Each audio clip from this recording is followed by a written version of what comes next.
Dominant. Protector. Credit to the author. 4,471-80. Ang mga pangalan po na nandito ay galing sa mga name generator. Kaya kung meron man pagkakatulad sa mga pangalan ng totoong tao o lugar, ito ay tunay na hindi sinasadya. Mula dito, makikita na ang kasalukuyang nangunguna ng ahensya ng bodyguard ng Kaizen sa ranking ng mga puntos ay dahil sa kanilang tunay na lakas at hindi swerte. Sa katunayan, ang argumento ng Dogshi * Tilak mismo ay hindi makatwiran. Ang mga escort agency parties ng South Continent ay nagdaos ng kaganapang ito ng higit sa 1 o 2 taon, at ang kompetisyon ay napakatindi at malupit na matagal na nitong nalampasan ang antas ng mga ordinaryong kompetisyon. Sa ganitong mga kalagayan, paano mananalo ang mahinang escort agency hanggang sa wakas na may dalisay na swerte? Kung talagang nangyari ang sitwasyong ito, maaari lamang itong mga hulugan na ang lahat ng 32 escort agencies sa South Continent ay mababa, at wala sa kanila ang tunay na mayaman. Kung hindi, kung mayroong isang tunay na makapangyarihang pag-iral, magiging imposible para sa kanila na hayaan ang isang clown na maging numero 1. Ito ay isang kahihiyan sa buong South Continent Escort Agency Alliance. Sa tunog ng isang mabigat na gong, sa wakas ay natapos ang ika-5 round ng escort agency competition. Ang sitwasyon sa pagraranggo ng mga puntos ay naging mas at mas malinaw pagkatapos ng pag-ikot na ito ng batas ng gubat. Walang alinlangan, ang unang lugar sa leaderboard ay ang kapantay na ahensya ng bodyguard ng langit, na nasa pinakamataas na kapangyarihan nito. Sa sobrang mataas na marka, iniwan nito ang lahat ng iba pang ahensya ng bodyguard sa likod nito sa alikabok. 1,070 puntos. Matapos talunin ang Xuanying Escort Agency na may matinding kahirapan, si Wenhan ay mayroon pa ring mahalagang karapatan na gumawa ng inisyatiba upang hamanin ng 2 beses. Natural, hindi niya ito hahayaang masayang. Pagkatapos ng ilang pagsasaalang-alang, sa wakas ay pinili niyang atakihin ang 2 middle-level escort agencies at nakakuha ng 200 puntos ng walang anumang panganib. Nagbigay daan ito sa kanyang mga puntos na maabot ang isang nakababahalang 4 na digit na numero. Sa katunayan, matapos makita ang Xuanying Escort Agency na Year-Okan ang 4 na Sis Escort Agency, naisip ni Wenhan na magdagdag ng insulto sa pinsala. Gayunpaman, pagkatapos maranasan ang panganib mula noon, ang kanyang ama, si Ming Yuan, ay natakot na may mangyari at determinadong hindi siya payagang sumama sa labanan ng personal. Ang tuloy-tuloy na mga laban ay nakaubos ng maraming lakas. Kung hindi lalaban si Wenhan, mahihirapan siyang manalo laban sa Furious Forces Escort Agency. Kahit na si Terence bilang pansamantalang coach, hindi ito gagana maliban kung si Terence mismo ang sumama sa labanan. Gayunpaman, imposible iyon. Pagkatapos ng lahat, may isa pang round ng hamon para sa pinuno ng ahensya ng escort. Si Terence ay nasa gitna ng bagyo, at napakaraming tao ang nakatingin sa kanya na may masamang intensyon. Pagkatapos ng Kaizen Escort Agency, Shenfeng Escort Agency at Tianhong Escort Agency, ang 2 all-time na 5 pangunahing escort agencies, ay nireranggo sa pangalawa at pangatlo ayon sa pagkakabanggit. Ang Xuanying Escort Agency, na gumawa ng mahusay na pag-unlad sa kalaunan, ay sumunod na malapit sa likod at nasa ika-4 na pwesto. Para naman sa ambisyosong ahensya ng Forces Escort, ang kinikilala ng publiko na overlord ng South Continent Escort Agency, wala silang pagpipilian kundi harapin ang mahirap na sitwasyon ng pagiging ika-5 sa ranggo. Kahit na may walang hangganang makapal na balat ng dagat, kapag tinamaan siya ng mga mata ng mga tao, kahit isang casual na sulyap lang, nakakaramdam pa rin siya ng nag-iinit na sensasyon at mahihiyang humarap kahit kanino. Ang lahat ng ito ay dahil kay Terence Ford at sa Kaizen Escort Agency. Dumudugo ang puso ng walang hangganang dagat habang nagngangalit ang kanyang mga ngipin at nagmumura. Maliban doon, wala na siyang ibang magawa. Umaasa na lang siya na ang palabas na darating ay magiging ayon sa gusto niya. Habang pinatay niya si Terence Ford at ang Kaizen Escort Agency, maaari rin niyang payagan ang 4 na Sis Escort Agency na mabawi ang kaluwalhatian nito at patuloy na maupo sa trono ng Escort Agency. Bagamat nasa awkward na sitwasyon ang 4 na Sis Escort Agency, halos hindi na nila naabutan ang huling bus ng 5 malalaking escort agencies at humigit kumulang na nakahawak sa kanilang huling piraso ng tela. Ang Southgate Escort Agency ay ang tunay na nasa isang kahabag-habag na kalagayan. Dati, isa pa rin ito sa nangungunang 5 escort agencies. Ngayong natapos na ang 5 round ng kompetisyon at sila ay nasa ika-6 na ranggo, sila ay na-squeeze out sa nangungunang 5 escort agencies. Nawala sa kanila ang halo ng pagiging isang mayamang pamilya at maaari na lamang gawing second-rate escort agency sa mata ng publiko. Ni hindi nila magawang umiyak. Ayon sa ranking na ito, nakikinita na ang istruktura ng escort agency ng South Continent na Alliance ay sasailalim sa isang malaking pagbabago sa hinaharap. Sa kanila, 2 escort agency lang ang magiging tunay na mananalo, ang isa ay Kaizen Escort Agency, at ang isa ay Xuanying Escort Agency. Sa kanila, ang mga natamo ng Kaizen Escort Agency ay ang pinakapinalabas. Makikita ito sa mapupusok na tingin ng mga katiwala ng Chamber of Commerce habang tinitingnan nila ang mga tao mula sa Kaizen Escort Agency. Marami sa kanila ay mga customer ng tradisyonal na mayayamang pamilya tulad ng 4 na ahensyang escort ng SIS. Gayunpaman, mukhang malapit na silang maging kasaysayan. Kung walang nangyaring hindi inaasahan, ang malaking halaga ng mga order na tatama sa Kaizen Escort Agency pagkatapos ng escort agency meeting na ito ay walang alinlangan na magiging sobrang exaggerated at astronomical figure. Ito ay magiging kahit ilang beses o kahit 12-dosenang beses na higit pa kaysa sa mga nakaraang taon.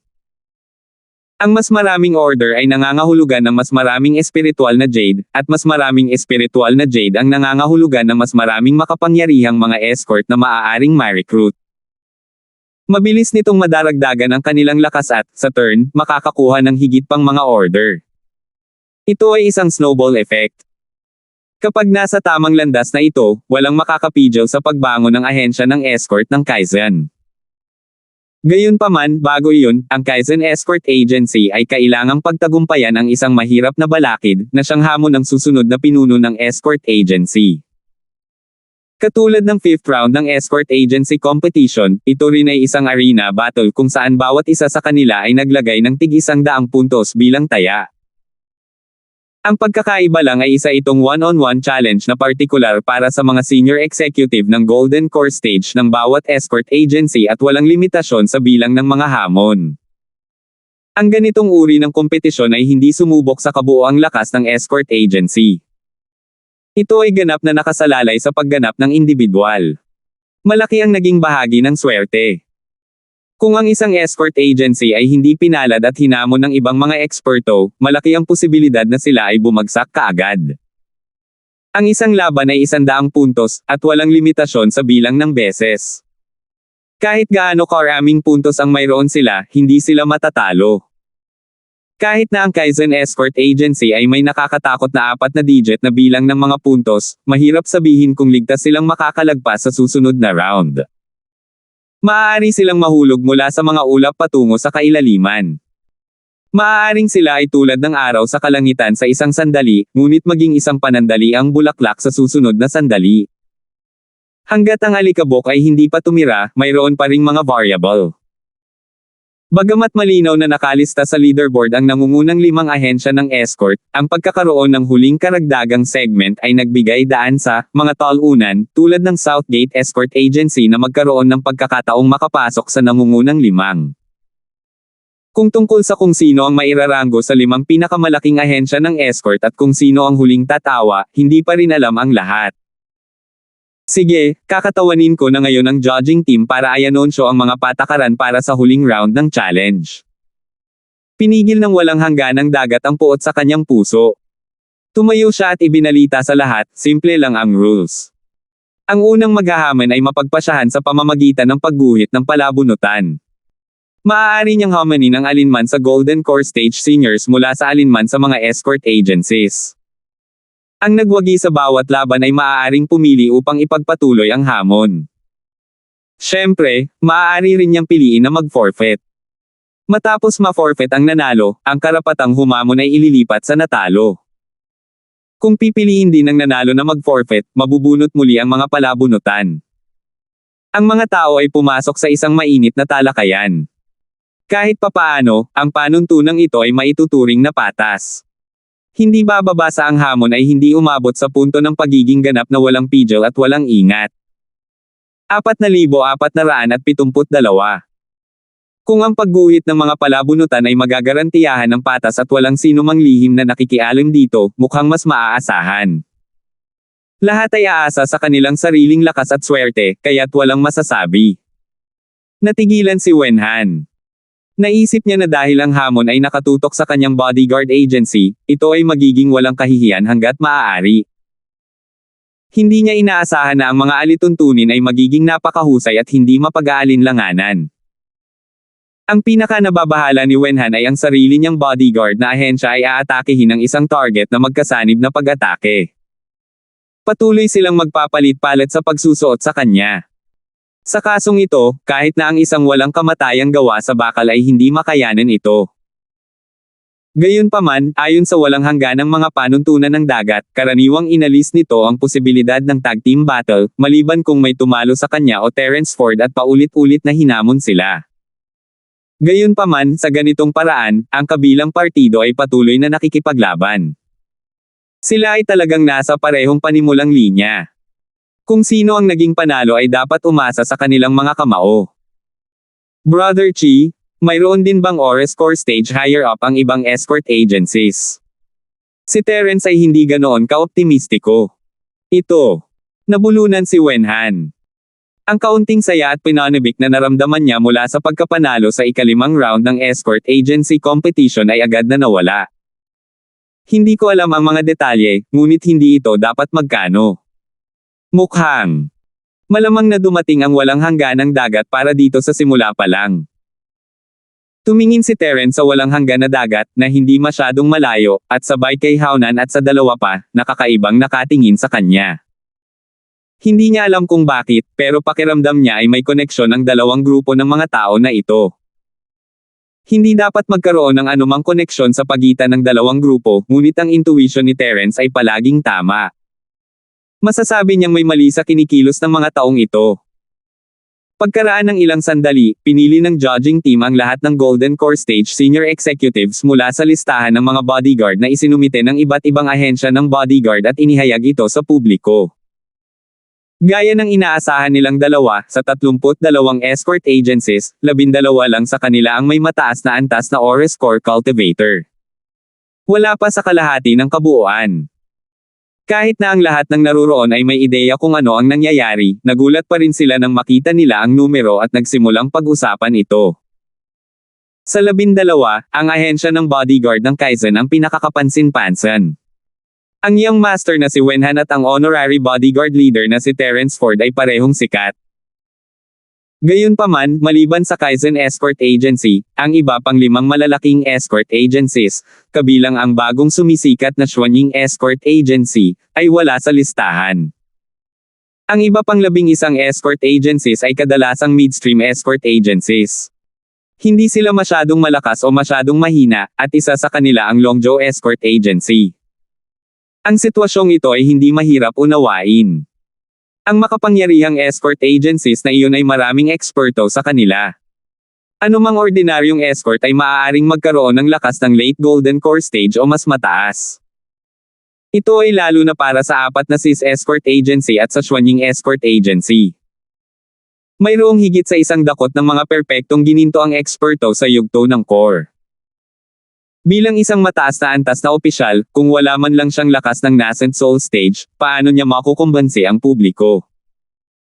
Para naman sa mga mahihinang kumpanya ng escort, sila ay maliit sa sukat at walang anumang posisyon tulad ng junior escort leader, deputy escort leader, elder, o military counselor. Hindi na kailangang mag-set up ng ganoong posisyon. Magkakaroon lamang ito ng side effect ng power dispersion. Sa normal na mga pangyayari, ang isang maliit na ahensya ng bodyguard ay magkakaroon lamang ng 1 o 2 pang bodyguard sa ilalim ng pinuno nito. Wala nang ibang matataas. Bagamat ang pagpupulong ng ahensya ng escort ng South Continent ay isang malaking kaganapan, at karamihan sa mga ahensya ng escort ay nagpadala ng kanilang mga elite, imposibleng walang iwanan. Hindi bababa sa isang escort leader ang kailangang maiwan upang alagaan ang likuran. Bilang isang resulta, kabilang sa listahan ng mga escort na ipinadala ng karamihan sa mga maliliit na ahensya ng escort ng maaga, tanging ang pinuno ng escort ay ang mataas na antas na pinuno, na ganap na isang commander na walang kapangyarihan. Dahil siya ang pinuno ng escort agency, tiyak na hindi siya maaaring maging master ng Golden Core Stage. Ang lakas ng orihinal na yugto ng sanggol ay ang pinakamababang kinakailangan, kaya natural na wala siya sa listahan ng mga taong haamon. Higit pa rito, may ilang iba pang ahensya ng escort na may mga espesyal na pangyayari. Tulad ng Kaizen Escort Agency, mayroon silang isang batang escort leader na ang lakas ay malamang sa Golden Core Stage. Gayunpaman, ang problema ay ang karamihan sa kanila ay nagbabantay sa likuran. Hindi nila maaaring ipadala ang mga tao mula sa libu-libong milya ang layo sa huling minuto, tama ba? Iyon ay hindi makatotohanan sa lahat. Kahit na pumayag ang mga escort agencies na ito, hindi na kailangang maghintay ng ganoon katagal ang meeting. Walang mga first class na ahensya ng escort, at walang anumang mababang antas na ahensya ng escort. Ang mga pinakamalamang na magkaroon ng mataas na antas na Golden Core Stage Cultivator ay ang mga middle level na escort agencies, at ang Kaizen Escort Agency ay ang tanging exception. Ito ang orihinal na layunin ng walang hangganang dagat para sa hamon na ito.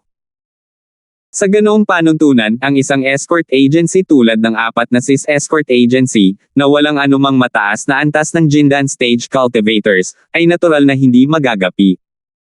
Maaari lamang nilang hamanin ang iba, ngunit ang iba ay walang magawa sa kanila. Maaari silang umatake at umatras kung gusto nila. Sa kabaligtaran, ang 12 escort agencies, kabilang ang Kaizen Escort Agency, ang naging tunay na biktima. Hanggat sila ay interesado, maaari nilang sunggaban siya at kumagit. Kung ito ay hindi sapat, maaari silang kumuha ng pangalawang kagat, o kahit isang pangatlong kagat. Siyempre, ang saligan ay kailangang magkaroon ng lakas ang isa. Kung ang lakas ng isang tao ay hindi sapat, hindi lamang sila makakagat ng karne mula sa biktima, ngunit sila rin ay matapakan sa kalahati hanggang sa kamatayan, at pagkatapos ay hindi nila masisisi ang sinuman. Kumunat ang noo ni Wenhan.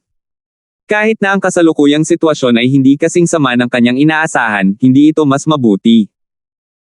Kabilang sa 12 biktima sa listahan, ang ahensya ng bodyguard ng Kaizen ay hindi lamang ang pinakamalakas kundi ang pinakakapansin-pansin. Ito ay halos tiyak na sila ay target. Gayunpaman, si Terence ay hindi mukhang nag-aalala. Kahit alam niyang para sa kanya ang hamon, wala siyang pakialam. Ang tanging inaalala niya ay kung may pagkakataon ba siyang patayin si Wabaw. Good, hindi mo ako binaygo. Tiningnan ni Terence ang pangalan ni Wabaw sa public announcement board, at ngumiti siya. Malapit nang matapos ang pagpupulong, ngunit hindi pa rin siya makakuha ng pagkakataong makipaglaban kay Wabaw. Isang kasinungalingan ang sabihin na hindi siya nababalisa. Pagkatapos ng lahat, sino ang handang mag-aksaya ng oras sa South Continent para kay Wabaw? Pero ngayon, naging maayos na ang lahat. Ang dagdag na hamon na ito ay gagawin siyang target ng publiko, ngunit binigyan din siya nito ng pagkakataong hamanin si Wabaw. Naramdaman ni Terence na marami siyang natamo mula rito. Sa anumang kaso, sa kanyang kasalukuyang lakas, siya ay ganap na hindi magagapi sa gitna ng Golden Core Stage. Kahit gaano pa karaming tao ang dumating upang hamanin siya, mamimigay lang sila ng mga puntos, hindi na kailangang banggitin. Sa nakikitang kalmado ni Terence, hindi mapigilan ni Wenhan na hindi makapagsalita. Hinangaan niya ang lakas ni Terence, ngunit hindi niya alam kung gaano kalakas si Terence. Walang paraan na hindi siya magpapanik sa harap ng isang bagyo. Gayunpaman, walang silbi ang pagkataranta. Sa ilalim ng pagbabantay ng lahat, opisyal na nagsimula ang hamon para sa pinuno ng ahensya ng bodyguard. Ang unang bagay na dapat gawin ay gumuhit ng maraming. Ang 5 hukom ay magkasamang nangangasiwa. Kasabay nito, mayroong hindi mabilang na mga pares ng mga mata na nanunood mula sa ibaba ng entablado upang matiyak na walang maaaring mandaya. 4,473. Umakyat sa entablado ang 32 tao na namamahala sa escort agency upang magpabunot ng palabunutan ayon sa kasalukuyang ranking ng mga escort agencies para magpasya kung sino ang unang maghahaman. Upang matiyak ang pagiging patas hanggat maaari, ang pagguhit ng lote sa pagkakataong ito ay hindi ginawa ng hayagan, ngunit palihim. Ang mga taong ito na namamahala sa ahensya ng bodyguard na umakyat sa entablado para gumuhit ng palabunutan ay hindi alam kung ano ang ibig sabihin nito kahit na sila ang gumuhit ng palabunutan. Pagkatapos lamang mabunot ang lahat ng mga palabunutan at ang pangkat ng hurado ay malalaman nila ang resulta. Sa makatuwid, kahit na ang huling tao na ang bumunot ng palabunutan, walang tatutol. Pagkatapos ng lahat, ito ay pareho kung ito ang una o ang huling pagkakataon ng tao. Ang ikinagulat ni Terence at Wenhan ay ang walang hangganang dagat na tila walang anumang intensyon na maglaro ng anumang mga trick sa proseso ng pagguhit. Bagamat mahirap talagang magpatakbo ng lihim sa ilalim ng mga mata ng napakaraming tao, hindi naman dapat mahirap para sa nagpapakilalang overlord na ito ng escort agency sa South Continent, di ba? Maging ito ay ang proseso ng pagguhit ng maraming o ang resulta ng pagguhit ng maraming, ang lahat ay tila normal.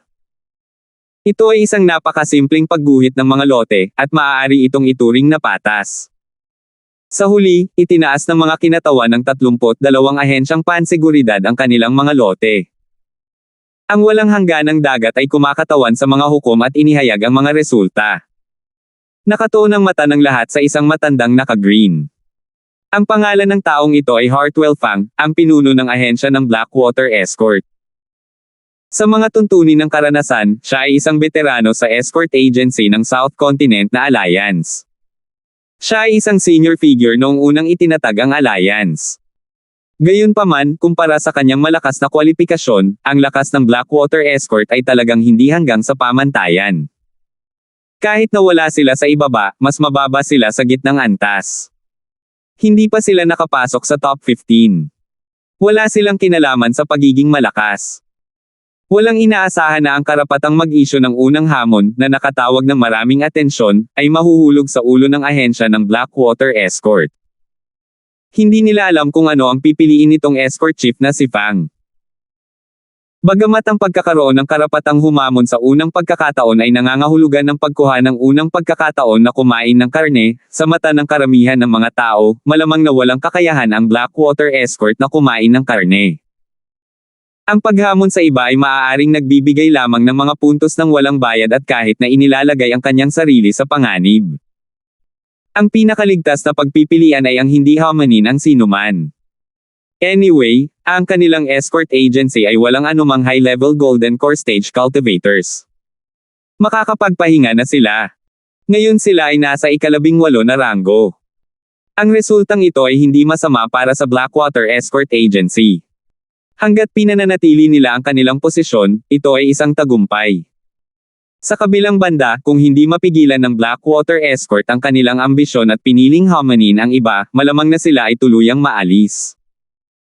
Sa ilalim ng tingin ng lahat, tumahimik si Hartwell, humakbang pasulong at sinabi sa malinaw na boses, nagpa siya ang Blackwater Escort na hamanin ang Longzhou Escort Agency. Habang nagsasalita siya, ang mga mata ni Hartwell ay dumaan kay Haonan at sa iba pa, isang hanggang buto na puot ang kumikislap sa kanyang mga mata. Nagkagulo ang mga tao. Nabaliw ba si Chief Fang na hamanin ang Longzhou Escort Agency? Bagamat ang Longzhou Escort Agency ay hindi isang malaking escort agency at hindi naging maganda ang performance nila noon, siguradong hindi mahina ang kanilang performance sa conference. Sila ay nasa 8 ranggo, na medyo kapansin-pansin. Kung hindi dahil sa mga super dark horse tulad ng Kaizen Escort Agency at Xuanying Escort Agency na nakaakit ng atensyon ng lahat, malamang na nasa limelight din ang Longzhou Escort Agency. Ito ay tiyak na hindi isang pag-iral na maaaring makipagkompetensya sa Blackwater Escort Agency.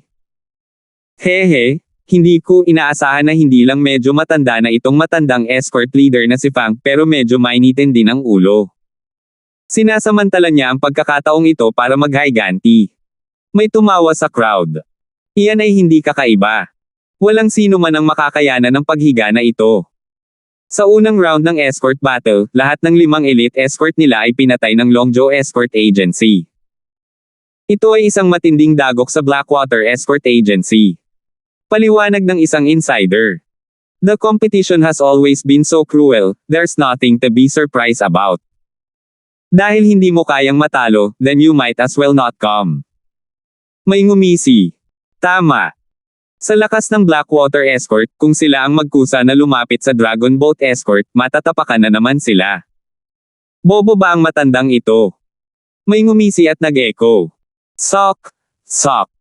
This time, problemado talaga ang Blackwater Escort. Tumango ang mga tao sa paligid nila. Sunod-sunod na tumaas ang mga talakayan sa ibaba ng entablado. May mga panunuya, pakikiramay, pagmamalaki, at walang malasakit na mga nanood. Sa kabuuan, ang mga taong nanood ng palabas ay hindi nag-iisip na palalay ng mga bagay. Hindi inakala ng 99% ng mga taong naruroon na mananalo ang ahensya ng Blackwater Escort. Kasing lamig ng tubig ang ekspresyon ni Hartwell nang marinig niya ang mga talakayang ito. Sa unang round ng escort battle, dahil sa kalupitan ng Longzhou Escort Agency, ang buong Blackwater Escort Agency ay dumanas ng malaking pagkatalo.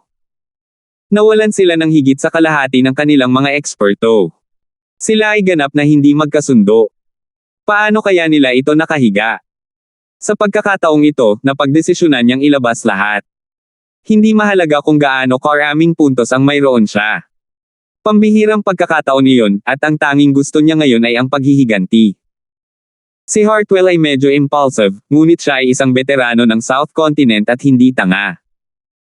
Ang hamon ng pinuno ng ahensya ng bodyguard ay isang pambihirang pagkakataon para sa paghihiganti.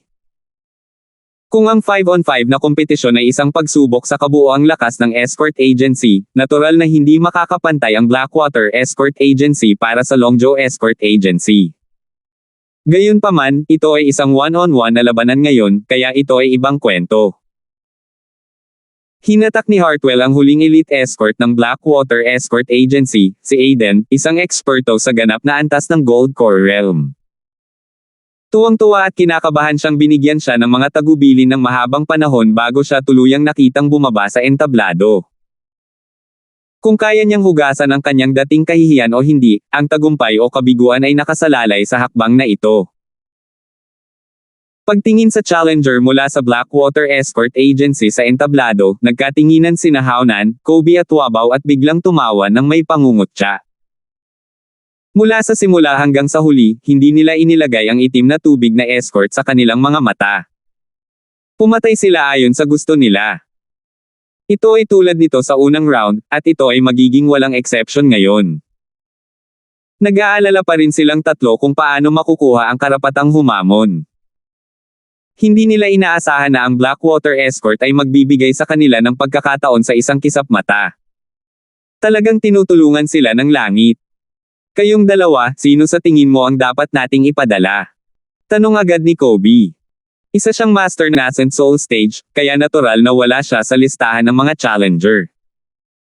Gayunpaman, sina Haunan at Wabaw ay parehong perpektong Golden Core Cultivator, at pareho silang nasa listahan ng mga high-level personnel na isinumite ng Longzhou Escort. Si Haunan ang pangalawang pinuno ng escort, at si Wabaw ang tagapayo ng militar.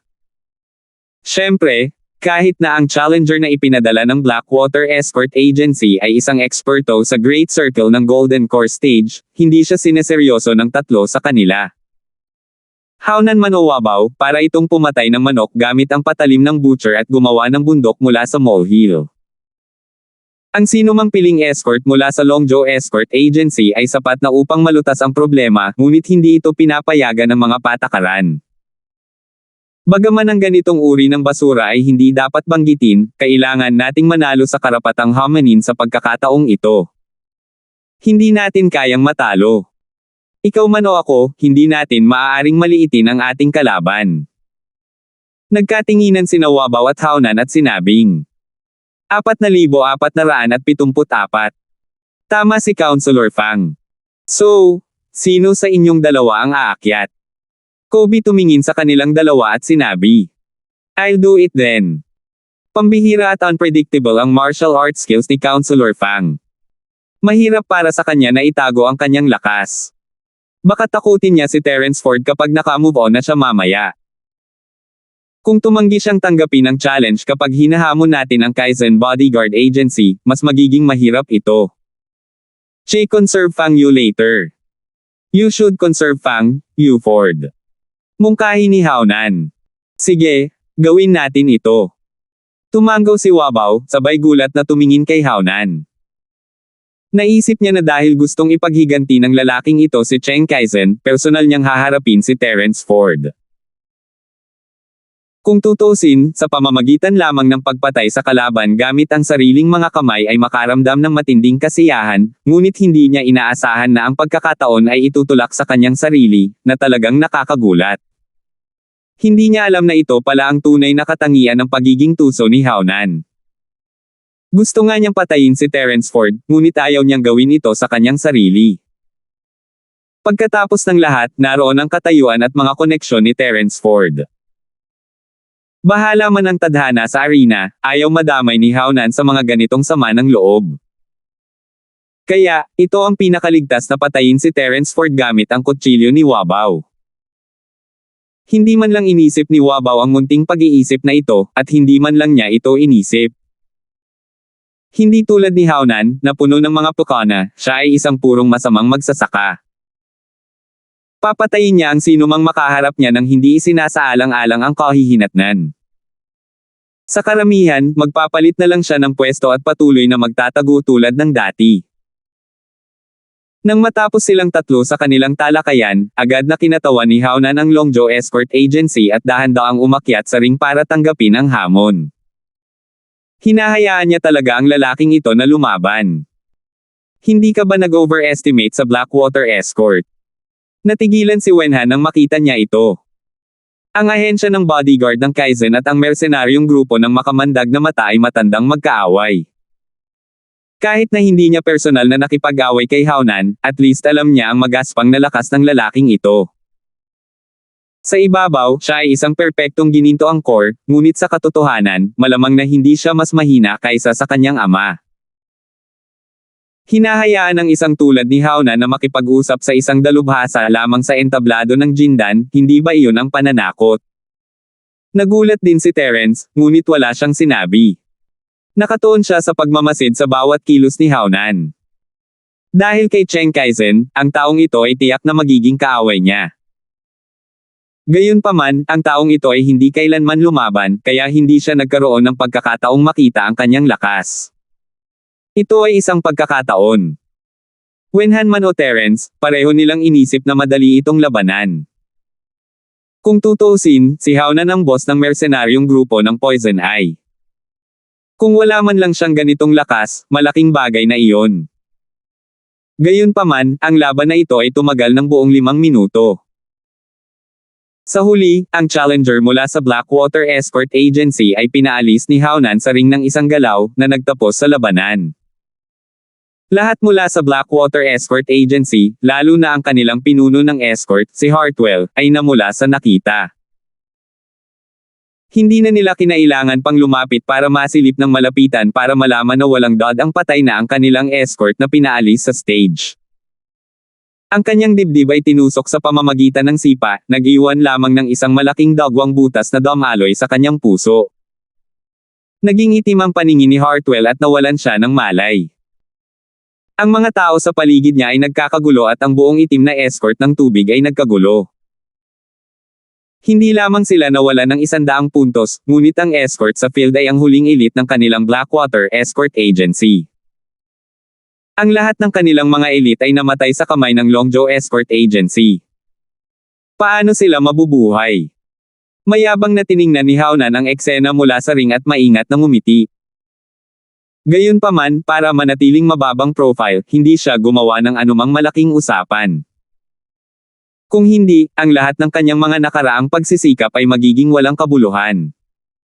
Sa buong proseso, si Haonan ay hindi nagpakita ng anumang labis na lakas. Ang pakiramdam na ibinigay niya sa mga tao ay iyon ng isang ordinaryong eksperto sa malaking bilog ng Golden Core Stage, wala nang iba pa. Ayaw lang niyang takutin si Terence Ford. Hehe, this act is pretty good. Kung hindi natin alam na siya ang amo ng Poison Eye Mercenary Group, baka naloko na talaga tayo. Ngumiti si Terence. Pero hindi pa rin niya nakumpleto ang kanyang pag-arte. Kung talagang magka-level sila, paano magiging malinis ang huling sipa niya? Ni hindi man lang niya binitawan ang kabilang partido ng hininga. Nagpout si Wenhan at sinabi. Let's see kung ano ang susunod nilang gagawin.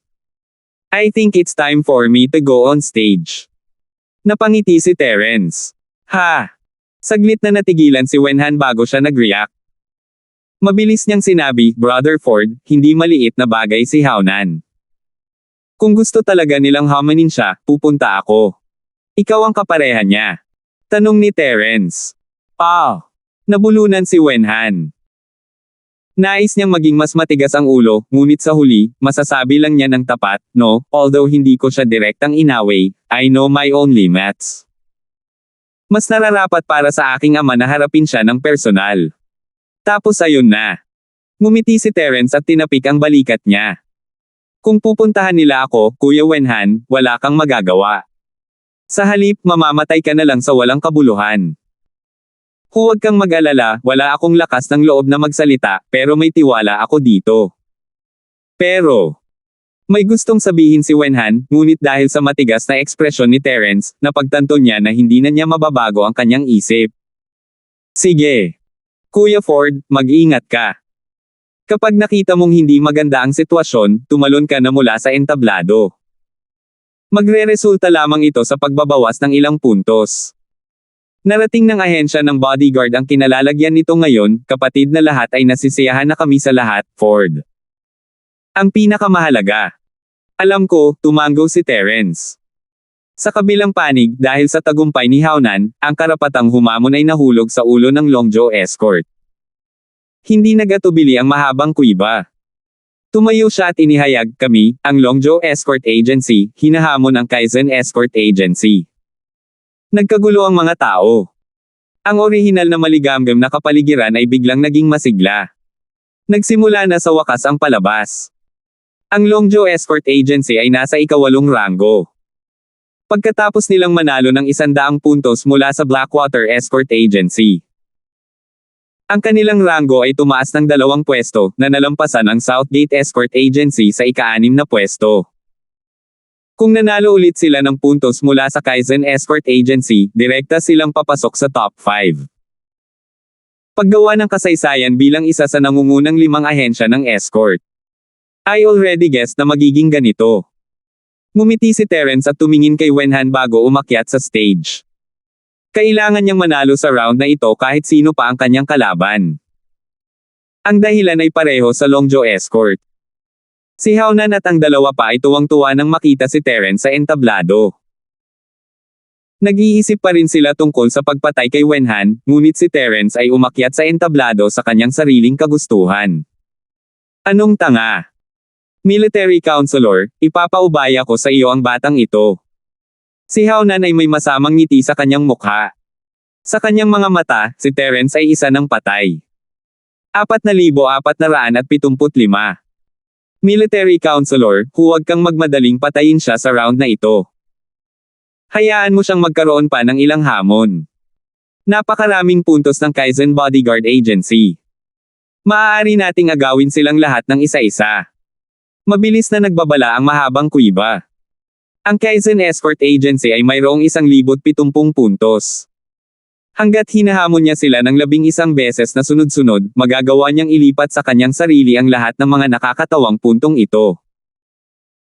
Sa panahong iyon, aalisin na ang Kaizen Escort Agency, at ang Longzhou Escort Agency ay magiging bagong overlord ng Escort Agency. Walang makakalaban sa kanila. Tama na, tama na. Napakadali para sa kanya na patayin siya ng 1 beses. Kahit na ano, hayaan muna natin siyang maging half-dead ng 8 hanggang 10 beses. Tumango si Hao-nan. Walang problema, sabi niya. Tumawa si Wabaw at sinabing, napakamayabang ng brat na ito sa harapan ko. Kung hindi ko siya matalo sa pagkakataong ito, hindi ako si Wabaw. Dahil doon, tumayo si Wabaw at umakyat sa entablado.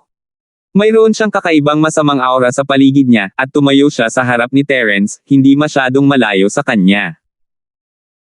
Tiningnan lang niya si Terence gamit ang kanyang tatsulok na mata na yin-yang, hindi yin o yang. Kasabay nito, hindi maiwasan ni Terence na matuwa habang nakatingin sa lalaki. Iyon din ang iniisip niya, sentimo naubos niya ang kanyang bakal na sapatos para hanapin iyon, ngunit bumalik ito sa kanya nang walang anumang pagsisikap. Bata, sabihin sa akin ang tungkol sa panlilinlang na ginamit mo upang itago ang pagkilala, at maaari kong iligtas ang iyong buhay. Biglang tumawa si Wabaw. Hindi siya interesado kay Terence. Ang tanging bagay na bumabagabag sa kanya ay ang oras na itinago niya ang pagkilala. Wala siyang maisip na mga pakulo na maaaring itago sa kanyang pagpatay sa lahat. Gusto mong malaman. Hulaan mo sa iyong sarili, ngunit wala ka ng maraming oras na natitira. Kung pupunta ka sa iyong mga pagdududa, natatakot ako na hindi ka mamatay ng payapa. Sagot ni Terence na may mahinang ngiti. Ngunit hindi pinabayaan ni Terence ang kanyang pagbabantay. Siya ay may lubos na pagtitiwala sa kanyang lakas, ngunit hindi siya kailanman bulag na mayabang, ni hindi niya minamaliit ang kanyang kalaban. Not to mention, nakaramdam siya ng bakas ng kakaibang enerhiya mula sa kabilang partido.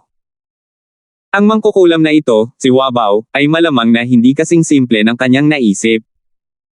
Hehe, bata, napakayabang mo.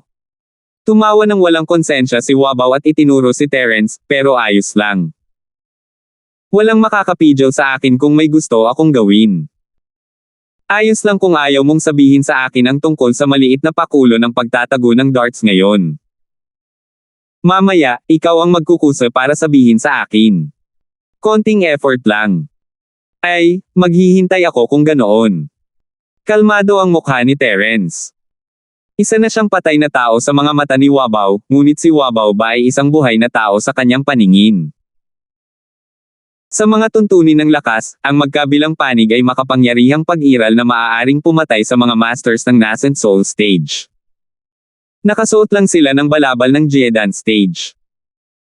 Ang magkabilang panig ay may ganap na pagtitiwala, ngunit mayroong isang bagay, ang magkabilang panig ay hindi alam ang tunay na lakas ng isa.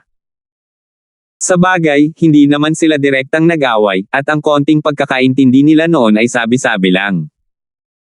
Hindi pa nagsisimula ang labanan, pero tense na ang kapaligiran.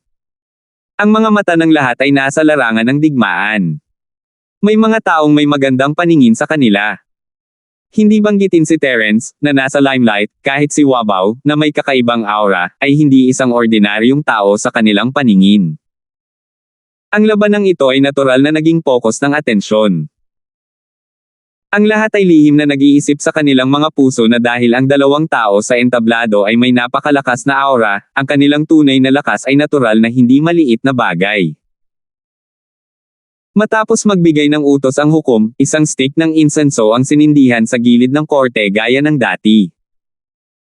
Terence laban kay Wabaw, ang labanan na matagal nang hinihintay ng magkabilang panig ay opisyal nang nagsimula. Mag-strike muna. Nanguna si Terence at ginamit ang kanyang butterfly microsteps. Ang kanyang katawan ay parang multo habang gumuhit siya ng isang misteryosong arko at mabilis na lumapit kay Wabaw. Hehe, napakalaking salita. Akala ko napakalakas mo. Sa huli, isa lang siyang mid-Jindan small fry. Kahit kaya niyang tumalon, hanggang saan kaya siya tumalon? Nakakadismaya talaga siya. Natawa si Wabaw sa nakita, hindi man lang tinangka ang pag-atake ni Dodge Terence. Isang madilim na aura ang biglang lumabas sa kanyang katawan habang siya ay naghagis ng suntok. Dahil gusto ng kanyang kalaban na labanan siya ng harapan, natural na hindi pakakawala ni Terence ang pagkakataong ito. Sa kanyang lakas, mahirap matalo laban sa isang full gold core realm master. Pagkatapos ng lahat, si Terence ay hindi kailanman ang uri ng tao na minamaliit ang kanyang kalaban. Ang kanyang binti ay natatakpan ng makapal na apoy, at si Terence ay hindi huminto. Agad niyang ginamit ang Wildfire Thousand Legs, at ang sipa na ito ay isang bagay na hindi kinaya ng mga normal na Golden Core Stage Cultivator. Sapat na iyon upang subukan ang lakas ni Wabaw. Bang! Bang! Sa isang gilid ay ang libo-libong nagngangalit na mga paa ng apoy ni Terence, at sa kabilang banda ay ang kakaibang itim na kamao ni Wabaw. Sa isang mahinang tunog ng pagtama ng mga buto sa isa't isa, isang layer ng magulong alon ng hangin ang itinaas sa entablado, at nagbago ang mga mukha ng lahat. Ang dalawang taong ito ay sapat na malakas. Sa pagsabog ng hangin, biglang lumipad paatras ang isang figure sa entablado at tuluyang lumapag sa gilid ng ring. Kung hindi dahil sa mabilis na reaksyon ng taong ito, diretsyong bumagsak siya sa singsing na may suntok sa sahig para lumaki ang resistensya. Sa madaling salita, ang kinalabasan ng tunggalian na ito ay halos napagdesisyonan sa isang palitan. Kuya Ford. Nanlaki ang mga mata ni Wenhan, at kasabay nito, nagulat ang lahat mula sa ahensya ng bodyguard ng Kaizen. Ang taong pinalipad ay si Terence. Dahil sa lahat ng mga mahimalang bagay na ginawa niya noon, lahat ng nasa Kaizen Bodyguard Agency ay may walang katulad na pagtitiwala kay Terence, hanggang sa puntong bulag nilang sinamba siya. Pagkatapos ng lahat, ito ay isang pag-iral na maaaring lumpo sa matandang kong isang peak maagang nascent soul stage master.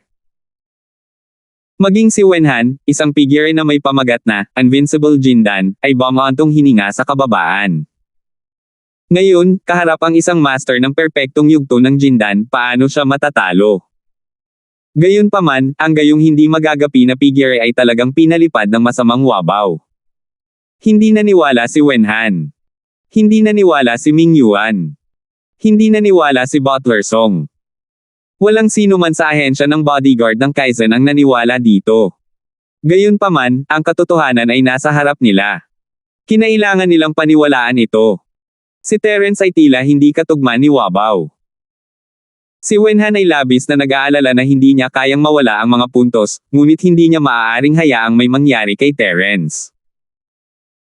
Katulad ng sinabi niya noon, kung hindi niya talaga kaya, tumalon na lang siya sa entablado at aaminin ang pagkatalo na kahit papaano ay magagarantiyahan ang kanyang buhay, ngunit sa kasamaang palad, hindi iyon ang estilo ni Terence. Sa entablado, pinatatag ni Terence ang kanyang katawan at tumayo. Maliban sa pamamanhid ng kanyang mga binti, hindi siya nagtamo ng anumang malubhang pinsala. Medyo magulo lang ang itsura niya. Ang lakas talaga ng lalaking ito ay hindi bababa sa isang mid-nascent soul stage master. Tiningnan ni Terence si Wabaw mula sa malayo, at nanginginig ang kanyang puso. Ang isang tao na maaaring hamanin ng isang mas mataas na kaharian ay isa na sa 10,000, hindi pa banggitin ang isang master ng dakilang bilog ng Jeodan stage na may lakas na maihahambing sa gitnang yugto ng nascent soul. Ang ganitong uri ng bagay ay simpleng hindi naririnig at hindi kailanman nakita. 4,476. Hindi inakala ni Terence na si Wabaw, ang hindi makataong evil practitioner na ito, ay magkakaroon ng labis na lakas. Kahit sa mental state niya, hindi niya maiwasang mabigla. Si Terence ay palaging maingat, ngunit minamaliit pa rin niya ang kanyang kalaban sa pagkakataong ito. Kung tutusin, sa isip ng mga normal na tao, mabilis na umunlad ang mga masasamang tao, ngunit wala silang anumang foundation. Karamihan sa kanila ay nasa normal na antas lamang, hindi banggitin ang pakikipaglaban sa isang mas mataas kaysa sa kanila. Hindi niya alam na kahit sa mga masasamang practitioner, si Wabaw ay isang anomalya sa mga anomalya. Katulad ni Terence, hindi siya masusukat ng common sense. How is it? It's not too late to regret now. That trick of hiding the tribute, bata, sasabihin mo ba sa akin o hindi? Pinahilig ni Wabaw ang kanyang pares ng tatsulok na mata, hinisyon at sinabi. Bakit ba ang persegido mo? Go and guess. Ngumiti si Terence. Isinasantibi ang kanyang pagkakakilanlan bilang isang evil practitioner, bihira ang determinasyon ni Wabaw na maunawaan ang mga bagay-bagay. Ang mga taong tulad niya na persegido sa kanilang pananaliksik ay karaniwang hindi simpleng tao. Malinaw na mayroon siyang strength for a reason. Hehe, hindi ka luluha hanggat hindi mo nakikita ang kabaong, di ba? Sa sobrang tigas ng ulo mo, I might as well be a good person this time and fulfill your wish. Habang nagsasalita si Wabaw, ang itim na gas na ibinuga mula sa kanyang katawan ay biglang lumapot. Para itong kumukulong itim na usok, at agad itong pumailanglang sa langit. Nang makita ito ng karamihan ay agad silang napasigaw ng sunod-sunod.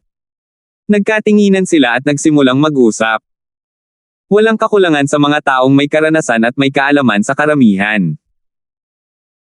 Kung ito ay isa pang pagkakataon, maaari nilang mabilis na mapagtanto na si Wabaw ay talagang isang heretic practitioner, ngunit ngayon, walang makakapag-react. Pagkatapos ng lahat, ito ay isang kilalang pagpupulong ng ahensya ng escort sa South Continente, at lahat ng mga masters ng mga sekta ng paglilinang ng Orthodox ay narito. Ang masasamang magsasaka ay mamamatay sa liwanag dito. Baliw man sila at gustong mamatay, hinding-hindi sila maglalakas loob na pumunta sa lugar na ito. Pagkatapos ng isang round ng talakayan, ang conclusion na narating ng lahat ay nakakagulat na pareho. Ang wabaw na ito ay dapat na isang napakabihirang mutated spiritual root attribute. Hindi bababasa, ang mga magsasaka na may 5 karaniwang espiritual na ugat ay hindi kailanman nakakita ng itim na gas na nagmumula sa kanilang mga katawan. Ang natitira na lamang ay ang mga may mutated na espiritual na ugat. Napakalaki ng mundo kung kaya't mayroong lahat ng uri ng kakaibang bagay, lalo na sa lugar ng dagat ng Timog Kontinente, kung saan pinaghalo ang mga dragon at ahas. Ang mga tao sa lahat ng antas ng pamumuhay ay makikita sa lahat ng dako, at may mga nakatagong dragon at nakayukong tigre sa lahat ng dako. Karaniwan na para sa isang grupo ng mga misteryosong powerhouse ang biglang lumitaw, kaya lahat ay matagal nang nakasanayan. Hindi nila akalain na si Wabaw, isang kumpleto at lubos na masamang magsasaka, ay walang anumang mutated na espiritual na pinagmulan. Talagang naglakas loob siyang magpakita sa natatanging pagpupulong ng escort agency ng South Continent, at nang ahas pang lumaban sa ring ng walang prinsipyo. Si Terence ay 150 talampakan ang layo mula sa Wabaw, at maingat niyang tiningnan siya. Ang makapal na itim na chi sa katawan ni Wabaw ay nagbigay sa kanya ng kakaibang takot. Bagamat alam niya na si Wabaw ay isang masamang cultivator, hindi matiyak ni Terence kung ang itim na chi ay isang espesyal na katangian ng isang masamang magsasaka o kung si Wabaw ay talagang may ilang uri ng abnormal na espiritual na pinagmulan. Ano man ang mangyari, kahit isang bagay lang ang sigurado, ang itim na gas na ito ay lubhang mapanganib. Nanatiling nakabantay si Terence habang iniisip niya ang eksena, sinusubukang pag-aralan ito at gumawa ng plano. Hindi ginamit ni Wabaw ang kanyang buong lakas sa suntok na iyon, ngunit ang lakas ay nakakabigla. Hindi kinaya ng apoy ni Terence na libo-libong paa. Kung hindi niya ginamit ang kanyang chi para protektahan ang kanyang sarili, mawawala na ang kanyang buong binti.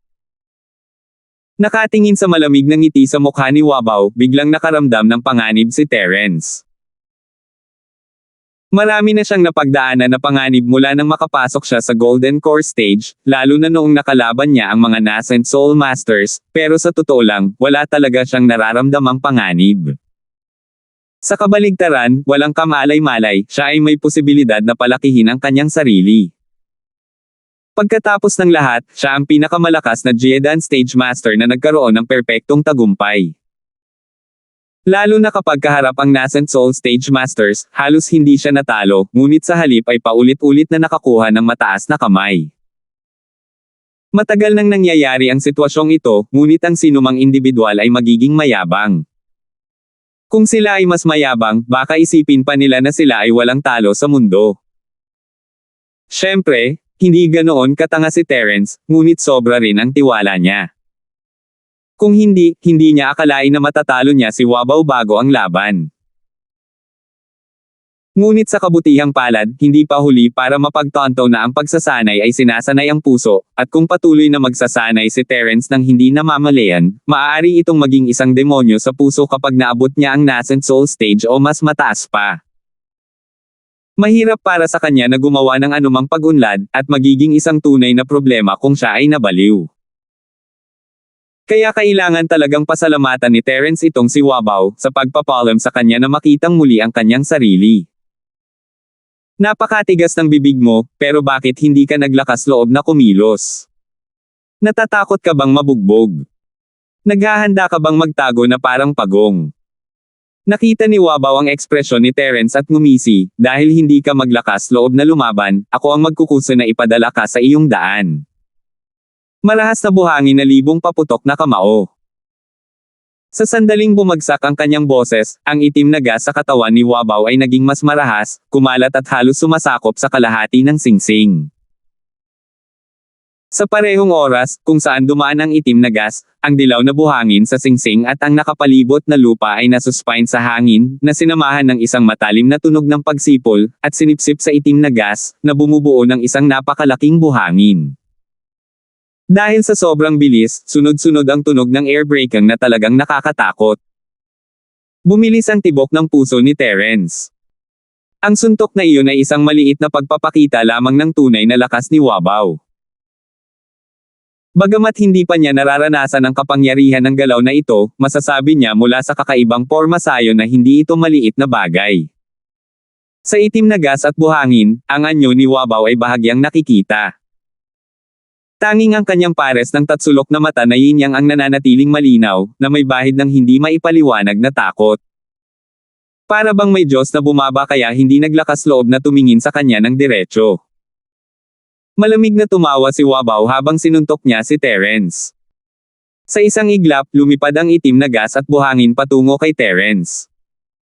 Si Wenhan at ang iba ay nabalisa nang makita nila ito.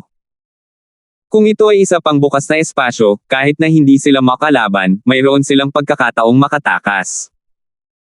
Ngunit ito ay isang labanan sa arena, at napakaliit ng espasyo.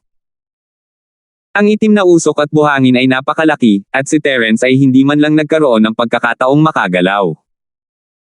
Walang alinlangan, ang katawan ni Terence ay agad na nilamon ng itim na buhangin. Napasigaw ang audience sa gulat. Sa oras na ito, hindi nila makita ang sitwasyon sa entablado ng mag-isa. Nararamdaman lamang nila ang kanilang banal na kahulugan, ngunit kahit na gayon, maaari lamang silang makakuha ng hindi malinaw na ideya. 4,477.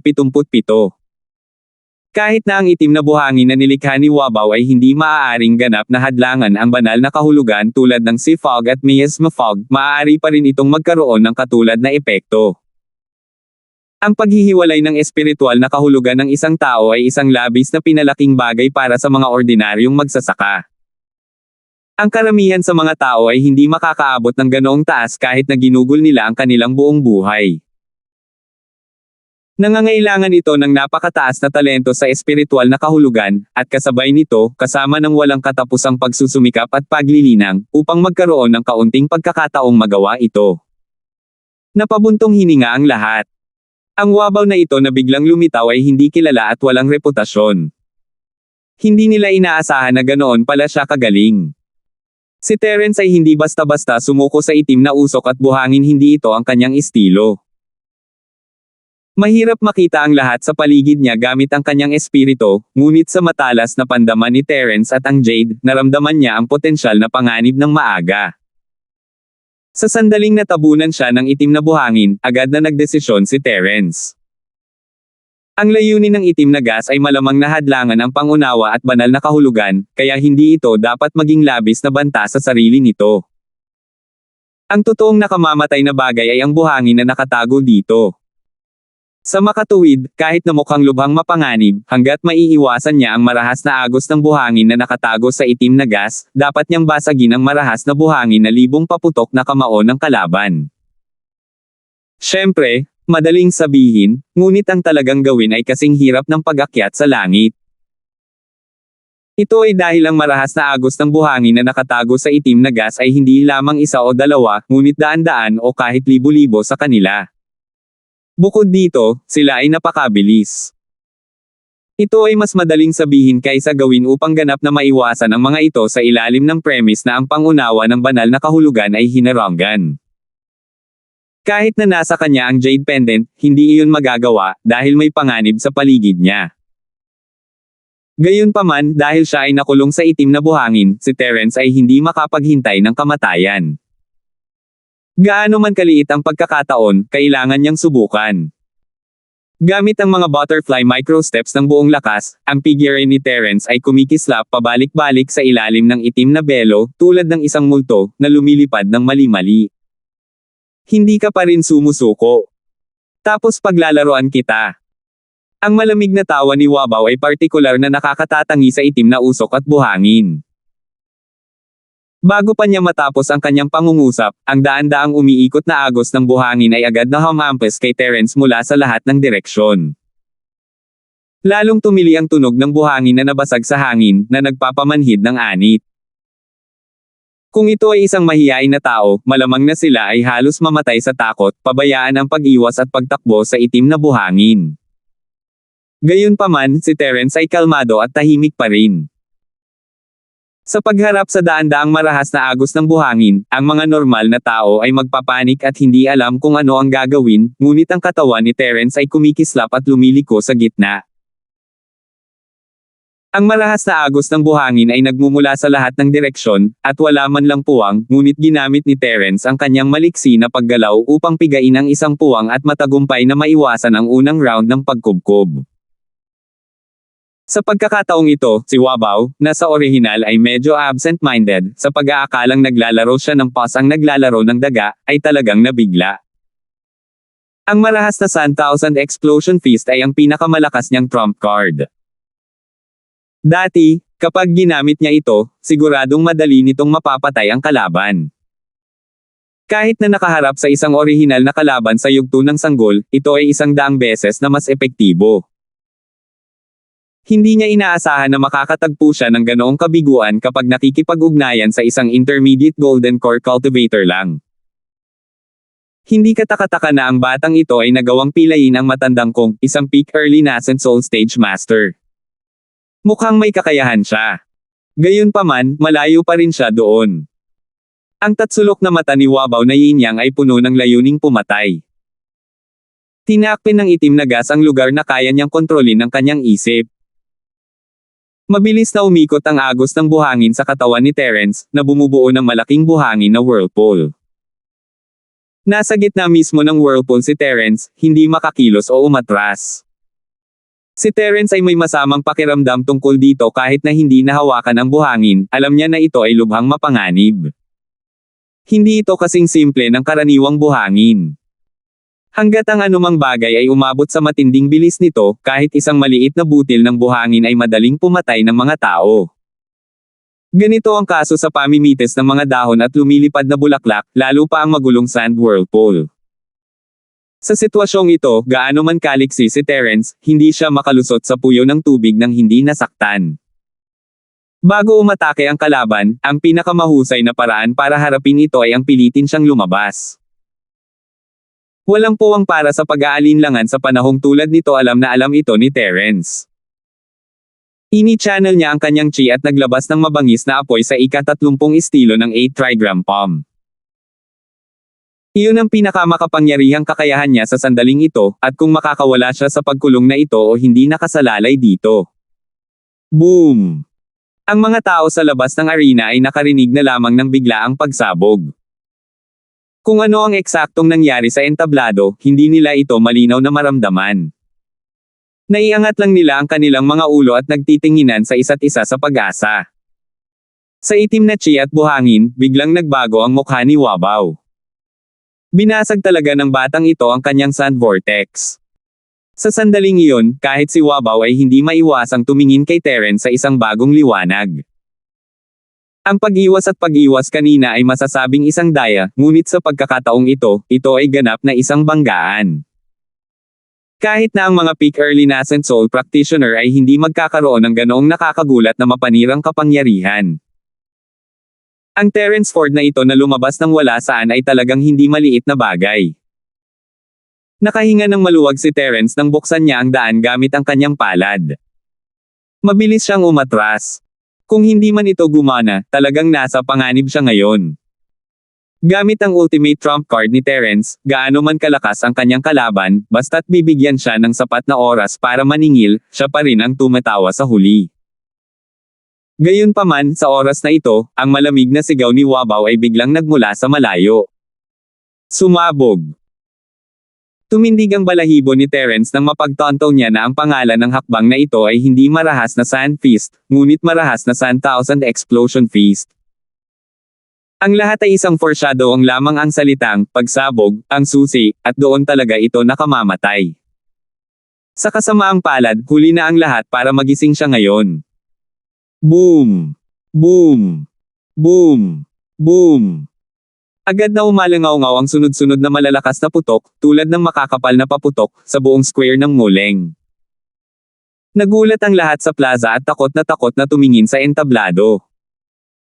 Laking gulat nila kaya hindi nila naisara ang kanilang mga bibig ng matagal. Dahil sa itim na gas, hindi pa rin nila alam kung ano ang nangyayari sa ring sa sandaling ito. Gayunpaman, maraming tao ang naruroon na may karanasan at may kaalaman. Kahit na ginamit nila ang kanilang mga daliri sa paa upang hulaan ang kapangyarihan sa likod ng gayong malakas na panginginig ng boses, maaari rin nilang hulaan ito. Ito ay tiyak na hindi isang kilusan na maaaring likhain ng isang ordinaryong galaw. Hindi pa banggitin ang mga masters ng Jeodan stage, kahit na marami sa mga nascent soul stage masters na naroroon, maging ang mga masters sa gitnang nascent soul stage, ay hindi napigil ang magpakita ng kakila-kilabot na hitsura sa sandaling ito. Napakalaking kilusan, kahit na sila, maaaring hindi nila ito magagawa. 4,478. Si Wenhan at ang iba pa ay kinakabahan, nakatingin sa bawat galaw sa entablado. Kahit na hindi nila makita ang nangyayari, hindi sila nagpakawala ng anumang senyales, natatakot na may mangyari kay Terence. Pagkaraan ng ilang sandali, isang figure ang nahulog mula sa itim na gas, at ang pag-aalala ng lahat ay naging katotohanan. Si Terence iyon. Kuya Ford. Kamusta ka na? Mabilis na sumigaw si Wenhan at sumugod. Ang katawan ni Terence ay napapaligiran ng itim na gas, na nagbibigay sa mga tao ng pakiramdam na siya ay kinakaing unti-unti ng itim na gas. May mga marka ng paso sa buong katawan niya, at duguan pa ang ilang lugar. Ito ay isang nakakagulat na tanawin. Nagkagulo ang buong pulutong. Ang labanang ito na walang sino man ang makakakita sa tunay na mukha ng aktwal na natapos na si Terence Ford ay itinapon mula sa entablado sa isang miserableng paraan. Ito ay medyo hindi inaasahan, ngunit ito ay nasa loob pa rin ng katwiran. Si Wenhan ay nalilito kung ano ang gagawin, siya ay umikot sa paligid ni Terence na parang walang ulo na langaw, hindi alam kung ano ang gagawin. Hindi niya alam kung paano gagamutin si Terence, at hindi niya masabi kung anong uri ng pinsala ang nararanasan ni Terence o kung gaano ito kalubha. Nakatingin lang siya sa gilid, nababalisa ang mga kamay. Sa kabutihang palad, ang mga pinsala ni Terence ay hindi kasing seryoso ng kanilang inaakala. Mukha siyang gulo, pero hindi naman seryosong sugat. Kahit papaano ay makakaupo siya at makapagpagaling sa sarili. Siyempre, ito ay higit sa lahat dahil gumamit siya ng maraming totoong enerhiya para protektahan ang kanyang katawan, at dahil din sa ayaw siyang patayin ni Wabaw. Para kay Terence, hanggat mayroon pa siyang lakas para magpagaling, hindi iyon malaking bagay. Lalo na't wala naman siyang malalang sugat, saglit lang siya makaka-recover. Alam ni Terence na hindi ito isang malaking problema, ngunit ang kanyang kasalukuyang kalagayan ay hindi lamang miserable sa mata ng iba. Siya ay halos isang lumpo sa bingit ng kamatayan. May mga sugat sa buong katawan niya, at naglalabas sila ng nagbabantang itim na gas. Kung hindi ito senyales ng kamatayan, ano ito? Ang itim na gas sa singsing ay nawala, at ang anyo ni Wabaw ay muling lumitaw sa mga mata ng lahat. Kumpara sa ngayon, mas may respeto ang tingin sa kanya ng karamihan.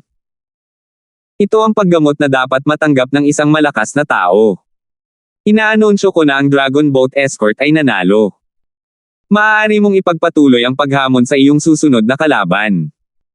Agad na inihayag ng executive judge ang resulta. Sa ganitong paraan, ang Longzhou Escort Agency ay direktang nakakuha ng 100 puntos mula sa Kaizen Escort Agency, at ang ranking nito ay tumaas mula sa ika-6 hanggang ika-5. Gaya ng inaasahan, naging isa ito sa nangungunang 5 escort agencies, at ang escort agency na na-squeeze out ay ang pinakasikat na overlord ng mga escort agencies, ang 4 na SIS Escort Agency. Nang makita ang real-time na pagbabago sa mga ranggo, walang hangganang dagat, na nakaupo sa gitna ng pangkat ng paghatol, ay muling nagkaroon ng mukha na kasing itim ng ilalim ng isang palayok. Napakadilim na malapit ng tumulo ang tubig. Sa totoo lang, ito man ay isang hamon na maging pinuno ng escort agency o Wabaw na humakbang upang harapin si Terence Ford. Ang lahat ng ito ay personal na pinlano ng walang hangganang dagat, at ito ay nakamit ang ninanais na mga resulta. Gayunpaman, ang katotohanan na ang kanyang sariling Forces Escort Agency ay itinulak palabas ng Top 5 Nanograms Longzhou Escort Agency ay tiyak na hindi bahagi ng walang hangganang plano ng dagat.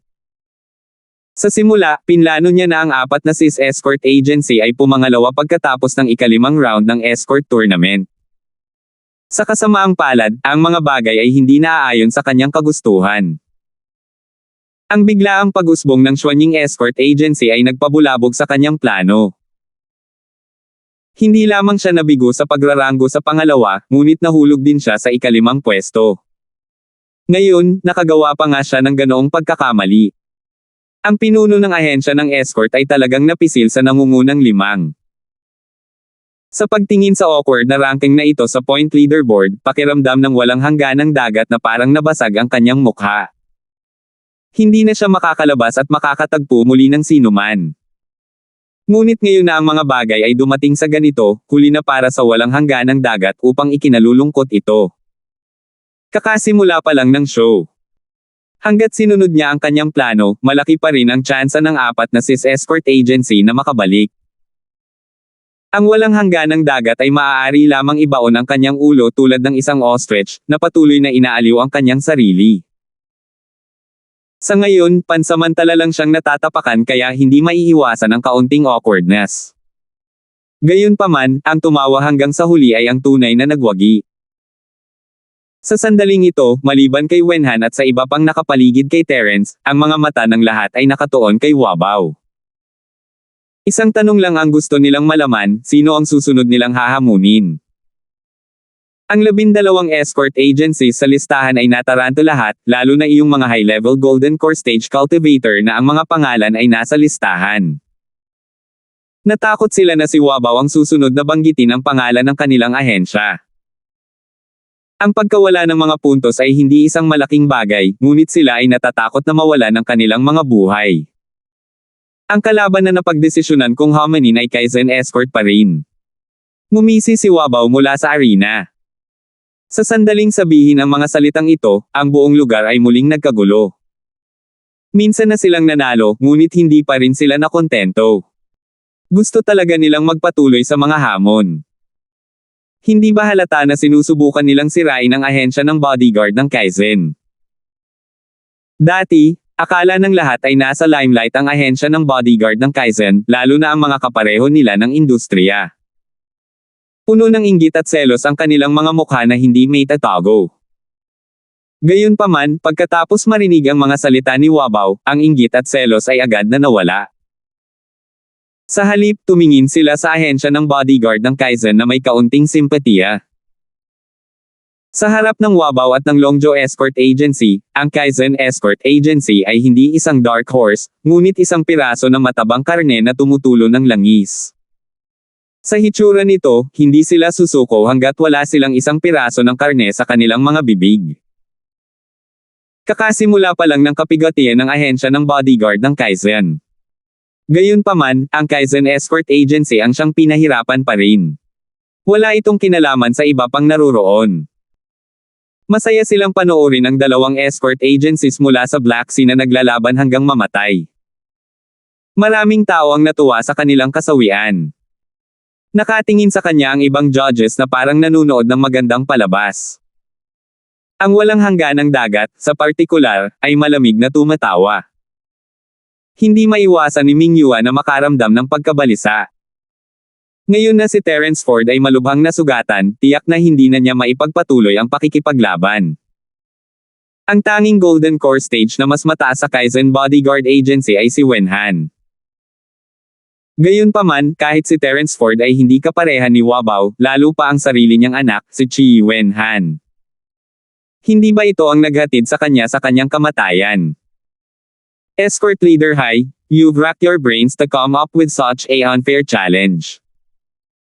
Hindi lang babataykos ka ng walang magandang dahilan, kundi magtatrabaho ka rin sa iba habang wala namang makukuhang benefits ang Forces Escort Agency. Don't you think you're too stupid?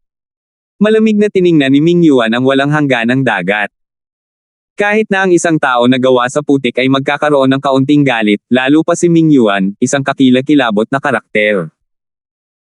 Ngayon na ang mga bagay ay umunlad sa puntong ito, hindi siya natatakot na hayagang mahulog sa kanya. Hindi ko talaga maintindihan ang sinasabi mo, Chief Escort Chi. Biglang nagbago ang ekspresyon ng walang hangganang dagat. Naglagay siya ng opisyal na tono at sinabing, ang orihinal na intensyon ng pagmumungkahi ko ng hamon na ito ay subukan ang integridad ng matataas na antas ng mga miyembro ng bawat escort agency, kung sakaling may gumamit ng kanilang mga koneksyon at background para linlangin ang publiko at sirain ang reputasyon ng buong South Continent Escort Agency Alliance. Malibang magsilbi lang ng hustisya. 4,479. Lahat tayo matatalino, kaya alam natin kung sino ang tama at sino ang mali. Escort Leader Hai, bakit kailangan mo pang mag-act? Baka hindi nag-e-enjoy ang bodyguard ko sa Kaizen Agency, pero malamang mapapasok din ang bodyguard mo ng Forces Agency. Kontrabida ka lang, pero natatapakan ka pa at nakakaawa. Ngumuso si Ming Yuan. Ayon sa mga alituntunin ng kompetisyon, bagamat ang apat na CIS Escort Agency, na walang anumang Golden Core Senior Executives, ay nasa isang hindi matatalo na posisyon, mahirap din para sa kanila na makakuha ng bahagi ng loot. Kung ang nanalo sa Longzhou Escort Agency ay voluntaryong sumuko sa karapatang humamon at muling pumasok sa draw, at nanalo ng karapatang humamon, magkakaroon sila ng pagkakataon. Gayunpaman, ang posibilidad na mangyari ang gayong bagay ay napakababa. Sa makatuwid, kung ito ay magpapatuloy, ang mga ahensya ng escort tulad ng apat na ahensya ng CIS Escort ay maaari lamang manood ng walang magawa habang ang mga punto ng Longzhou Escort Agency ay tumaas ng mas mataas at mas mataas. Wala silang magagawa kahit na umakyat ang Longzhou Escort Agency sa kanilang mga ulo. Kitang-kita na ang apat na CIS Escort Agency, na nahulog sa top 5, ang naging unang biktima. Ang susunod ay ang Xuanying Escort Agency, Tianhong Escort Agency, at Shenfeng Escort Agency. Nang marinig ito, maging si Bufen at ang iba pa ay nagsimulang tumingin sa walang hangganang dagat ng may galit. Bagamat hindi sila hinahabol at binubugbog tulad ng Kaizen Escort Agency, at hindi masyadong maaapektuhan ang kanilang ranking, ang problema ay biglang sumulpot ang Kaizen Escort Agency at tinapakan ang kanilang mga ulo.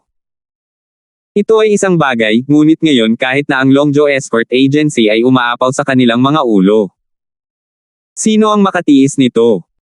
Isa sila sa 5 pangunahing ahensya ng bodyguard, isang mataas at makapangyarihang tradisyonal na mayayamang pamilya.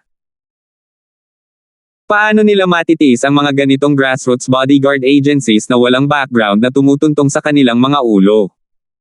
Ayaw ba nila sa mukha nila?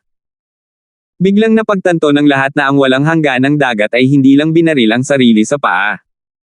Binaril din niya ang mga ito sa paa. Hehe, kung ipagpipilitan mo na ang Kaizen Escort Agency mo ang pinupuntirya ko, hindi ka ba nag-overthink dito, Chief Escort Chi? Kahit anong isipin mo, malinis ang konsensya ko. Ang mga patakaran ng kompetisyon ay narito mismo, at ito ay patas sa lahat. Hanggat mayroon kang lakas, lahat ay may pagkakataon na tumayo. Kung sa tingin mo ay nakaranas ka ng pagkawala, isa lang ang ibig sabihin nito. Hindi mo masisisi ang sinuman sa kawalan mo ng lakas.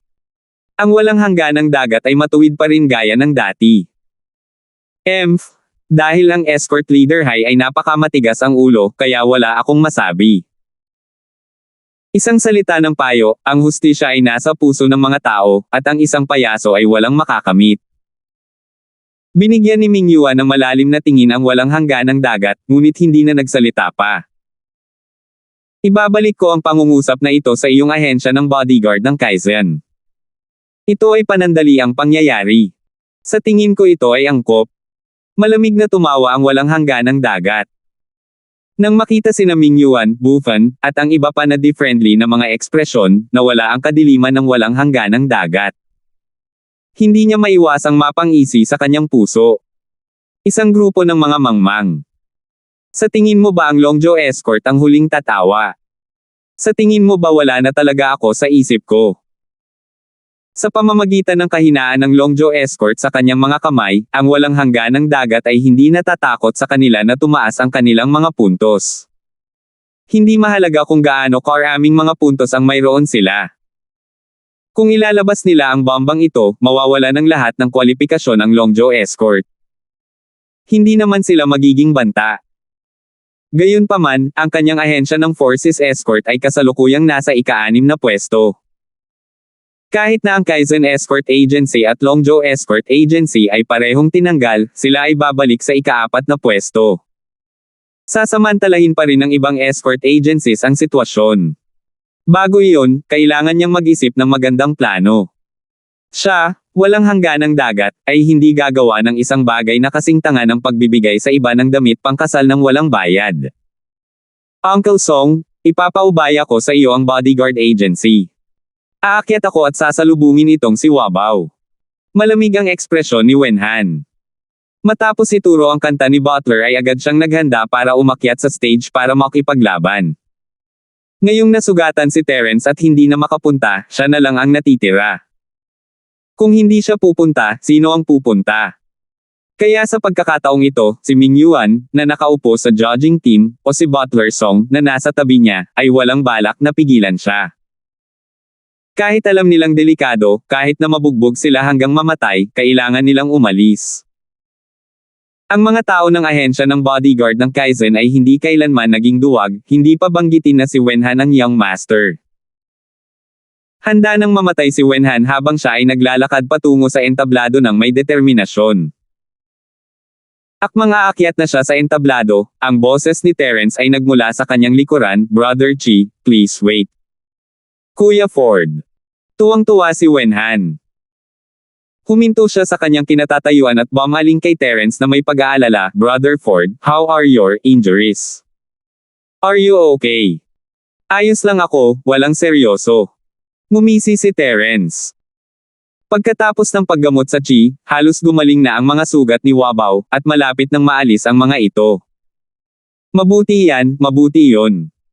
Nakahinga ng maluwag si Wenhan. Kung talagang may ginawang masama si Terence sa pagkakataong ito, sisisihin niya ang kanyang sarili hanggang kamatayan sa kanyang personalidad. Si Terence ay mukhang hindi siya nag-aartista, at siya ay nasa mabuting kalagayan. Tumango si Wenhan kay Terence, tumalikod at naglakad pabalik sa arena. Sa wakas ay naiangat ang bato sa kanyang puso, at ang kanyang mga hakbang ay mas maluwag at walang takot. Maging si Wabaw ay bahagyang tumaas ang kanyang kilay. "Kuya Wenhan, babawi ako sa mukha ko. Huwag mo akong awayin." Biglang sabi ni Terence. Tumigil si Wenhan sa kanyang paglalakad at lumingon kay Terence na may problemadong ekspresyon. Kung gumamit ng ibang dahilan si Terence, tatanggihan niya ito ng walang dalawang isip. Kung tutuusin, siya ang young master ng ahensya, at may karapatan siyang magdesisyon kung sino ang dapat pumunta at kung sino ang hindi. Napakaraming naibigay na ni Terence para sa ahensya ng bodyguard ng Kaizen, at nasugatan pa siya. Paano niya hahayaan ang kanyang tagapagligtas na patuloy na lumaban sa kanyang mga pinsala? Siya, si Wenhan, ay hindi kailanman gagantay ng kabaitan ng walang pasasalamat. Ngunit ngayon, sinabi ni Terence na gusto niyang makipagbalikan sa kanya, na nangangahulugan na ito ay isang personal na sama ng loob sa pagitan nila ni Wabaw, lalo na't naghahanda siyang gumawa ng hakbang sa Wabaw hanggang ngayon. Sa kasong ito, kahit si Wenhan ay hindi makagambala. Pero, kumunat ang noo ni Wenhan. Hindi niya alam kung ano ang sasabihin, ngunit hindi niya papayagan si Terence na makipaglaban muli sa kanyang mga pinsala. "Walang puwitan, Kuya Wenhan. Kailangan mo akong pakinggan sa pagkakataong ito." Pinutol ni Terence. Wala siyang oras para kumbansihin si Wenhan, kaya kinailangan niyang gamitin ang pamamaraang ito para malutas ang problema. Nang makita ang determinadong ekspresyon ni Terence, si Wenhan ay walang magawa. Hindi niya maaaring hayaang lumaban si Terence, ngunit hindi rin siya makakalaban sa kagustuhan ni Terence. Nasa dilema siya. "Hoy, hanggang kailan kayo magdadaldal? Aakyat ba kayo o hindi? Duwag ba ang mga taga-Kaizen Bodyguard Agency? Wala man lang ba silang lakas ng loob na lumaban?" Nag-cross arm si Wabaw at gumawa ng mga sarkastikong pahayag sa ring. 4,480. Siyempre, gusto niyang lumaban muli si Terence, ngunit kung si Wenhan iyon, hindi mahalaga. Sa karamihan, kailangan lang niyang gumugol ng mas maraming pagsisikap para maalis ang young master ng ahensya ng bodyguard ng Kaizen. Hindi ito magiging malaking bagay. Nanlamig ang mukha ni Wenhan, at ang mga ugat sa kanyang noo ay nakaumbok. Aakyat na sana siya sa entablado para makipaglaban, ngunit ang mga mata ni Terence ay tumama sa kanya, at nagpigil siya. Mas nakilala niya ang personalidad ni Terence matapos siyang makasama. Siya ay karaniwang madaling kausap, ngunit siya ay napaka-opinyon kahit 10 toro ay hindi siya mapipigilan kapag siya ay nagpasya sa isang bagay. Haharapin ko muli ang hamon ng ahensya ng escort ng Kaizen. Gayunpaman, ayon sa mga patakaran, dapat akong makapagpahinga sa tagal bago masunog ang isang insenso, di ba? Mahinang sabi ni Terence. Oo naman. Tumingin ang judge kay Terence, may tao na sa gilid, nagbibilang ng oras. Ito ay kalahati pa lamang, at may oras pa si Terence para magpahinga. Sige, hahayaan kitang mabuhay para sa kalahating patpat ng insenso. Malamig na tumawa si Wabaw. Alam niya kung gaano kakilakilabot ang marahas na Sand Thousand Explosion Fist, kaya hindi siya nag-aalala tungkol sa paggaling ni Terence. Imposible naman. Sa katunayan, kung hindi siya nagpigil sa huling sandali, si Terence ay patay na sa ngayon. Kuya Ford, kung gayon ipauubaya ko na ito sa iyo. Ngunit gayon paman, huwag mong pilitin ang iyong sarili. Maaari kang mawala ng iyong mga puntos, ngunit walang maaaring mangyari sa iyo. Walang magawa lamang na paalala ni Wenhan sa kanya. Huwag kang mag-alala, alam ko ang ginagawa ko, tumango si Terence at muling ipinikit ang kanyang mga mata. Para sa iba, ito ay huling minutong paghahanda lamang, ngunit hindi nila alam na pagkatapos ng paggamot sa Chi, si Terence ay bumalik na sa kanyang pinakamataas na kalagayan. Ang dahilan kung bakit patuloy na nagninilay-nilay si Terence sa lupa, maliban sa pagkalito kay Wabaw at sa mga tagalabas, ay dahil may mas mahalaga. Patuloy niyang ginagaya ang marahas na Sand Thousand na paputok na kamao ni Wabaw sa kanyang isipan. Si Wabaw ay isang evil practitioner, at si Terence ay hindi pa siya sineseryoso noon pa, ngunit pagkatapos ng labanan, kailangan niyang aminin na ang masamang practitioner na ito ay napakalakas, lalo na ang kanyang marahas na Sand Thousand Explosive Fist. Ang kapangyarihan ay hindi maliit na bagay. Ang puntong ito ay makikita mula sa katotohanan na ang ligaw na apoy ni Terence na 8 trigram bomb ay hindi ganap na tumago sa katawan ng kalaban. Ang kalaban ay nasa tuktok lamang ng Golden Core Realm, ngunit ang kapangyarihan na ginamit niya ay nasa kalagitnaan ng yugto ng Nascent Soul Realm. Ito ay labis na pinalaki na hindi ito mas mababa sa pinaka-umaasa ni Terence sa ligaw na apoy na 8 trigram bomb. Higit sa lahat, ang marahas na Sand Thousand Explosion Fist ni Wabaw ay hindi lamang malakas, ngunit napaka-praktikal din nito. Hindi tulad ng ibang killer moves na nangangailangan ng tamang timing at kondisyon, hanggat ginamit ang Wild Sand Thousand Explosion Fist, ang kalaban ay walang paraan upang harapin ito, ito man ay ginamit sa one-on-one o sa one-on-many na sitwasyon, ito ay isang bihira at superior na pagpipilian. Sa kabuuan, ito ay isang pambihirang killer move, kaya nagpasya si Terence na itago ito para sa kanyang sarili. Matapos magdusa sa killer move ng kalaban, gusto niya talagang matutunan ito on the spot. Ang ganitong uri ng bagay ay ganap na imposible sa mata ng iba, walang paraan upang maisagawa ito.